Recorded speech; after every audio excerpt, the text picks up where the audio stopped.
Buah-buahan segar sangat kaya dengan nutrisi seperti serat, gula semula jadi dan multivitamin. Pelbagai rasa yang menarik dengan kesegaran jus yang enak dan memukau.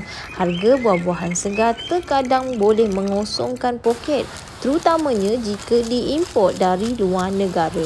Tambahan, ia cepat pula rosak dan tidak tahan lama.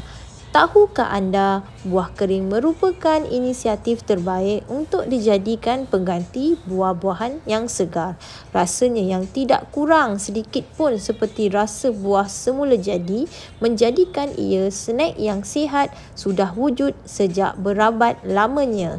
Ia snack yang sangat ringkas untuk diambil di mana dan bila-bila masa sahaja. Tidak perlu penat membersih, memotong, menyediakan snack berkhasiat ini. Hanya perlu buka dan makan dari pembungkusan terus.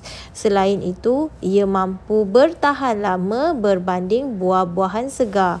Sama seperti buah-buahan segar, ia tinggi nutrisi seperti serat, multivitamin, antioksidan dan zat besi.